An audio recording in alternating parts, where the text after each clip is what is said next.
This little video segment is on structural cognition, not all of it, and I've got other video segments on other aspects of it, but this is really on the idea of applying ordinary mental operators to structures.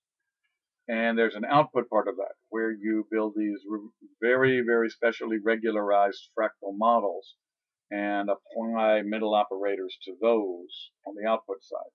But this particular video segment's on the input side, which is detecting and inputting the structures that somebody else has already put on something. Now, the unfortunate thing is that because other people aren't structural writers and planners and designers as I am, that the structures that they generate are extraordinarily irregular in many profound elemental senses, so that the branch factor is irregular, meaning to reproduce their structure, there's dozens of numbers, 20, 30 numbers you have to remember just to repeat the branches. Three things divided into two, into four, into seven, and these two, one of them is divided into five and three, and these five, and one of them is divided into two, one of them is divided into six, one's divided into four. So yeah, a whole bunch of numbers you'd have to remember just to repeat this bushy, irregular structure of branching of components of components of components, parts of parts of parts in whatever they've created. So the structures that our brains have to input are extraordinarily bushy and irregular. Now, inputting structure means detecting the structure that's there, detecting the pattern in the structure that's there. And that really involves two things. It involves detecting this irregular, bushy, irritating structure that they put on it, much less structure than they should have put on it. And then it means regularizing the structure, seeing the structure pattern within the structure, the crummy, bushy structure that they input, that they generated, seeing a more regular structure within that you can remember, so that you can then recall and apply the core ideas from what they output in ways better than they can, because they're not even aware of the bushy structure they created, nor of a regularization of it. Neither of them. So you have writers who write books or novels or chapters, and without any idea of what the structure, how many points they wrote, the names of the points they wrote, and what ordering they're in. Flowers and Flowers at Carnegie Mellon University wrote a book, I think 1982-83, on writing, from artificial intelligence study of writers. And they said people wrote three times. The first time people wrote something was to see what their own thinking was on something. And then the second time they wrote it was to organize it so it wasn't a mess to them. And then the third time they wrote it was to express that organized version to some other human being or audience. And since people don't actually write what they write three times, geniuses and very, very capable people manage to do all three of those kinds of writing in one writing. But most of us do terrible writing because we don't do all three of those writings in one writing. So structural input, it means inputting the structure. Now, what is the structure of a short story? And I like to use fiction because most of us have an impression that fiction doesn't have much of a structure at all. So I've got here a short story by Furui Yoshikichi, a Japanese guy, and it's called Trash Wife, Gomi Tsumagomi. And the structure of it, if I can get it in front of the camera correctly,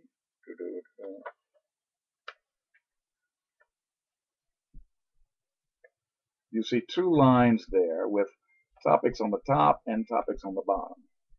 This is the imagery line, the metaphors and the images. This is the action line. These are the main points of sets of actions. These are the main points of sets of images. And it's a big story, so that there's two levels of it. So these are, on this one page, are the 300 main points, 150 main points of the image of that story, 150 main points of the action. And when you identify and name these macrostructure nodes, they're called by Walter Kinch. When you name these nodes of themes shared across basic units, I think this is every 20 lines of the text as a basic unit.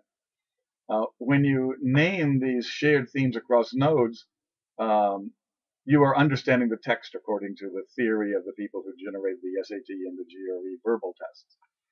Uh, and so being able to generate and notice and name correctly these shared themes is how you make text coherence and understand its point on these higher scales until you get the point of the whole story. Now, we don't do this. So most people will read this story and they'll get little subpoints within it. And because that's all they've ever seen anybody do, they'll be satisfied with themselves for that. They'll miss the point of the whole story or even of the major 4 or 5 sections of the story because no one ever taught them to read the entire structure that's there. Now, the structure is not only there, but it's what's called clued. And clued structure means in good writing, about a fifth of all the sentences are merely there to announce the structure that's coming next. And now I'm going to give you 3 examples of something. And now I'm going to give you 2 good examples and 1 not so good example of something. Now that's a clue sentence that's just there. We call it also called a signal sentence, just signaling the structure that's coming. Good writing, about a fifth of all the sentences should be doing that signaling coming structure function. And when they grade your writing on the GRE or the SAT writing test or the TOEFL writing test, they're looking to see if a fifth of your sentences are signaling structure accurately and succinctly that way. And if you don't have any signaling sentences, God help you, because that's a terrible score and terrible writing. And then having a good structure. The guys who grade GRE verbal and SAT verbal and TOEFL writing tests aren't very good writers themselves, and so they don't grade you on the clarity and regularity and applicability and recallability of the structure that is thusly signaled. They just look for whether you signal the structure. They don't really judge whether the structure is bushy or non-bushy, regularized or not, recallable or not, applicable or not, regularized or not. Now, inputting. Now, I've built hundreds and hundreds of these over the years, and so I can build these in my mind as I read. And then I can write in the margin these themes as I'm coming across where they change themes. And I've taught generations of students to do this too. And you can do this to speeches that you're listening to or discussions in a meeting that you're following. There's a method called structural remark making. There was this guy in an organization I was in, and every meeting, about 2/3 of the way through the meeting, he would make one cosmic remark that changed the total direction of the meeting. And he controlled every meeting he was in this way, and it amazed me as a kind of power. He did it from the back of the room without a formal position of power.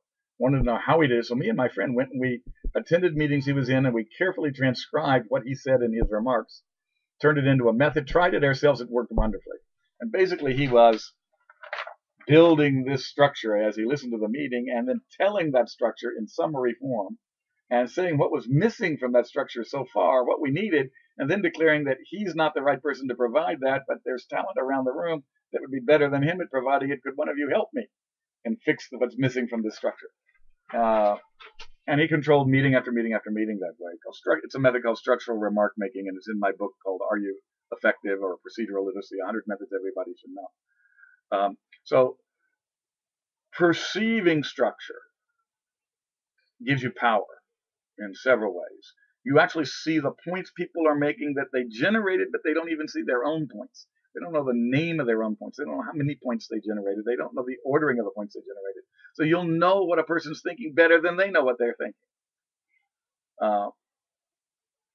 And that's structural reading and structural listening, 2 of the input methods in structural cognition.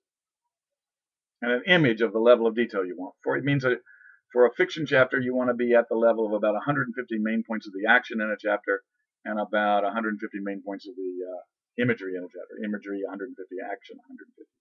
For a nonfiction chapter, often not quite that much subtlety is needed. They're not as subtly written, and so you can get away with about 100 points for most graduate level research books on a topic. One chapter would have 100 points, and you don't need action and imagery, just the 100 points of what's being told, because they're not fiction.